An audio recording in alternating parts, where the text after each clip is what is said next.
G'day Wallaby Dick, and welcome to the reveal of some alterations I have recently made on my Yellowfin Southerner 7 metre hardtop vessel.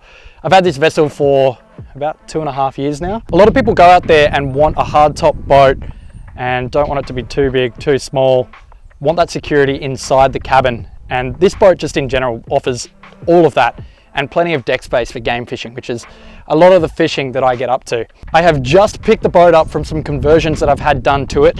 I've seen a few other conversions like this that I was inspired by in the past, so that's where I kind of got a lot of the ideas for what I've done here, plus some additional add-ons as well. I haven't gone completely over the top, but essentially this boat is going to be my home for the next 2 months on the road while I'm traveling up the east coast of Australia. So if you are anywhere on the east coast of Australia, drop a comment down below and hit me up on Instagram and we'll see if we can catch up and go for a fish. So I'm going to show you guys what I have done to clickbait and show you the new box, construction, fabrication, and solar panels on top and some rearranging of other things to get a fridge in there as well. So it's definitely going to be livable whilst I'm out and about, and a lot more comfortable for overnighters too. So from the exterior, not a whole lot has changed. The only thing that you can see is that solar panel up there on the roof. I'll get you a better view of that shortly. But recently what I have done is just chuck some bearing buddies on. These come stock with some Yellowfin caps and then a dust cap behind it. These have also, I've just had a terrible run of bearings, so hopefully these hold up. I've recently replaced all of them, all new hubs as well. And yeah, I really hope that it all holds up on the road because I'm gonna be a long way from home. So coming to the transom, you now walk up and you're greeted with this beautiful ARB fridge. I had some comments from a couple of people and they've gone with, you know, other fridges, but I decided to go with this one because I can simply pull the lid off and wiggle this and the lid will just come completely off. Access to the beers, whatever is in there, and put it straight back on with a little bit of force. And it's going to get looser as I do that more and more. It's a bit hard to do with one hand, but that's all connected up. And yeah, powers on through our solar and DC and battery, DC and battery that is in this box.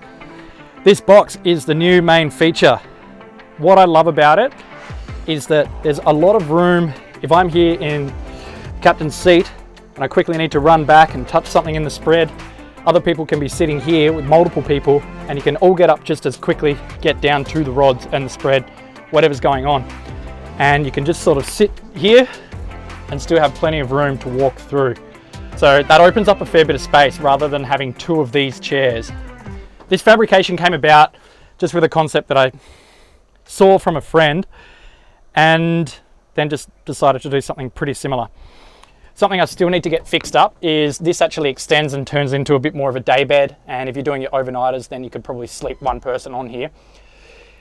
Just got to put a leg so it sits up and then you can stretch out. But even just sitting lengthways across here, it's super duper comfy. And you can just sit there in a nice spot and watch the spread. So the box is 500 high, about the same, oh no, sorry, it's a little bit shorter on each side. Bit of a design flaw. The cushions still open up, but they kind of just hit this lip a little bit. We had to actually recess it a little bit so the hinges would open up behind it. So there's a slight little gap back there, but all in all, it's pretty practical and I can get some large items in and out. And there's 2 entry points to get in there as well with these bungees. So the boys at Chalice Engineering Fabrication helped me out with this one.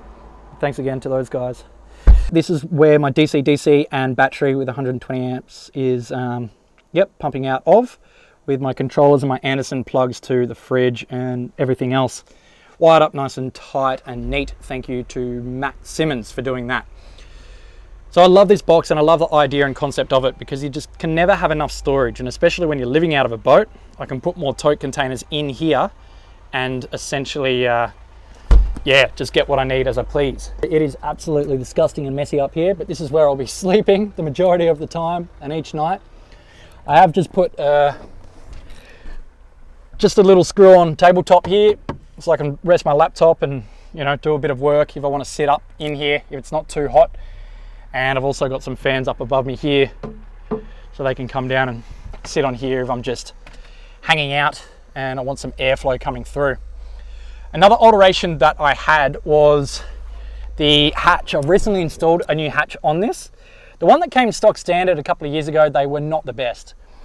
So now we can open up and those gas struts will just keep that open, which is fantastic. Great for airflow as well throughout after those stinky days catching big fish. There's plenty of space here. You can sleep in all of these Yellowfins, both models, the 7.6 and the 7, with probably 2 people up here if you pushed it. But I just love the storage and being able to lock this up. So when you're on the road, you know you've got some security with all your gear. You spend a lot of money on fishing gear. But yeah, the new deck space, just having this opened up so you can move around a little bit more, especially when you've got a few souls on board, is absolutely awesome. So we'll go up and we'll have a look at the solar panel. It's mounted really nice just here. We did kind of try to mount it forward as far as possible, but we do have this little GPS disc here, so we couldn't go too much further forward. But that still sits there, so I am able to mount things on the roof if I really need to put a swag up there for an overnighter or if I'm heading out for a few nights. Another thing that Matt Simmons did for me was install this little bar here, so at least when you're leaning against it, you're not hitting on the stereo, which seems to be quite a common thing. I'm thinking I might take this bar off too, just so you get a little bit more space and your shoulder's not rubbing against it. But yeah, all in all, the new practicality and the space is just awesome. Something that I really love is the color match that the guys have done at Chalice Engineering that match up with the Yellowfin and the rest of it.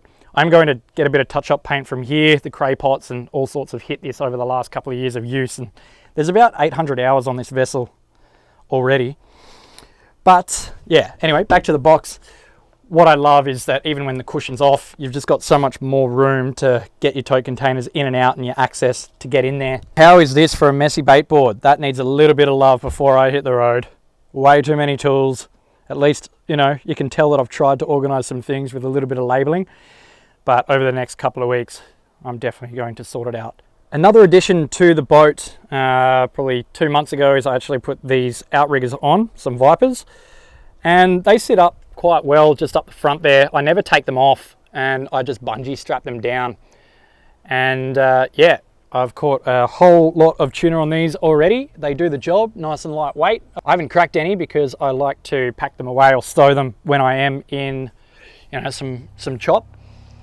But one other thing as well for you guys with Yellowfins out there is I really highly recommend with your rod holders bungeeing everything down. I don't know what it is, but sometimes you just cop a little bit too much weight and these pins just up in here give way and it just kind of comes out. I don't know what it is, but it's a bit of a design malfunction, and yeah, we've lost a couple of rods due to this. Something that I think every boat needs is a quad lock. I use this case all the time, and just having that there, so when you're on a nice heavy sea, you know it's not going anywhere and you can read. Have your Navionics on as well as looking at the sounder, so you can double track and double mark so you know where you are at all times. It's so nice just being able to sit here on these comfy cushions thanks to Tasma upholstery and sit and watch the spread. It's going to be a nice little vibe.